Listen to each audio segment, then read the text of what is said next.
Guys, welcome to my YouTube channel Komal computer class. So आज की मेरी वीडियो उन व्यूअर्स के लिए जिनको एक्सेल चलाना नहीं आता है या फिर जो एक्सेल बिल्कुल स्टार्टिंग से सीखना चाहते हैं। तो अगर आप मेरे चैनल पे नए हैं तो लाइक शेयर सब्सक्राइब ज़रूर कीजिए और बेल आइकन ज़रूर प्रेस कीजिए, जिससे आपको मेरी डेली आने वाली वीडियो मिल जाएगी और आप बिल्कुल स्टार्टिंग से एक्सेल सीख पाओगे।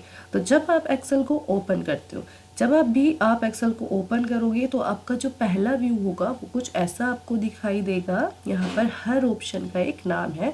सबसे पहले ये जो टॉप रो है, इस टॉप रो को कहा जाता है टाइटल बार। टाइटल बार क्या होता है? जब आप अपनी फाइल को सेव करोगे, आप अपनी फाइल को जिस भी नाम से सेव करोगे तो यहाँ टाइटल बार में उस फाइल का नेम आता है। उसके बाद home, insert, page layout, formula, data, review, view, developer, ये सारी हमारी टैब होती है।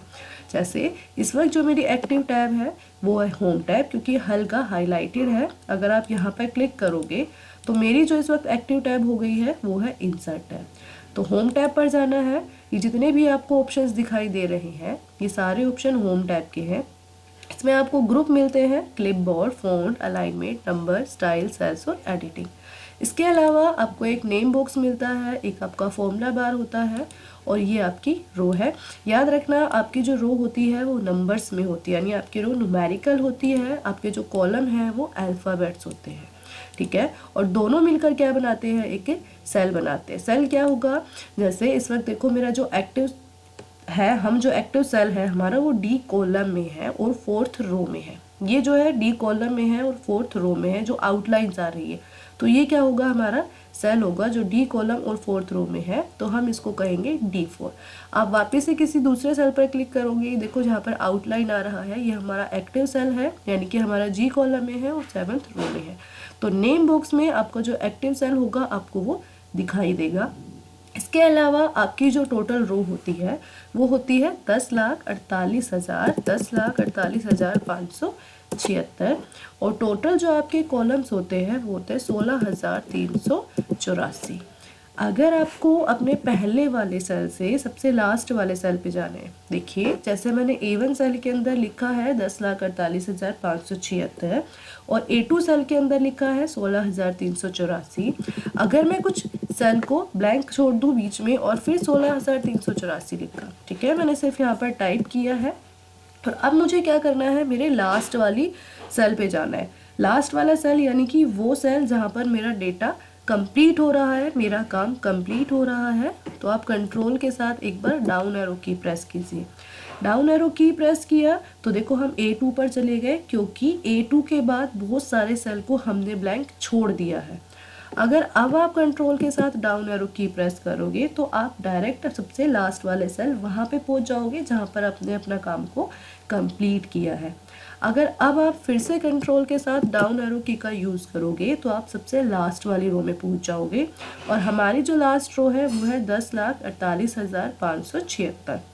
अगर आपको वापस से अपने उस सेल पे जाना है जहाँ से आप लास्ट वाली रो पर आए हो, तो आपको कंट्रोल के साथ अप एरो की का यूज़ करना है।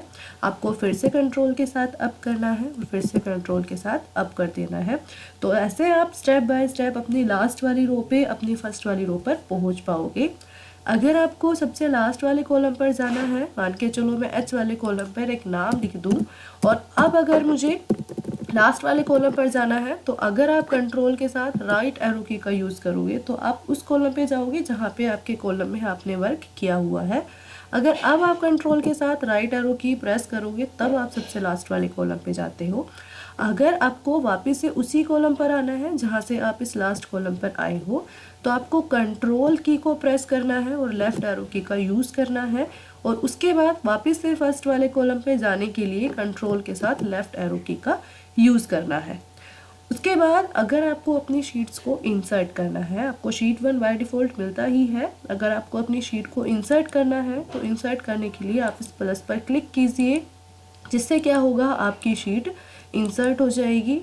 अगर आपको अपनी शीट पहली शीट से किसी दूसरी शीट पर जाना है या किसी दूसरी शीट से तीसरी शीट पर जाना है तो आप क्या करोगे? आप माउस से ऐसे क्लिक कर सकते हो आप शीट 1 पर पहुंच जाओगे, आपको शीट 4 पे जाना है, आप ऐसे क्लिक कर सकते हो। अगर आपको शॉर्टकट की का यूज़ करना है तो आप शॉर्टकट की से भी नेक्स्ट और प्रीवियस शीट पर जा सकते हो। अगर आप कंट्रोल के साथ पेज डाउन का यूज़ करते हो, देखो इस वक्त शीट 5th है जो हाईलाइट हो रही है, यानी कि जो मेरी एक्टिव शीट है वो है शीट 5th। आप कंट्रोल के साथ फिर से पेज डाउन कीजिए, आप शीट 6 पर पहुंच जाओगे।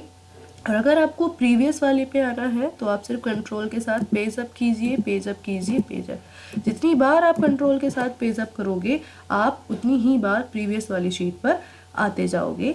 अगर आपको इन शीट्स को डिलीट करना है तो डिलीट करने के लिए आपको करना क्या होगा, देखो मेरी जो एक्टिव शीट है वो है शीट 2, और अगर मुझे इस शीट को डिलीट करना है तो आपको कीबोर्ड से ऑल्ट की प्रेस करना है, ई की को प्रेस करना है और एल प्रेस कर देना है। देखो मेरी शीट 2 डिलीट हो गई है।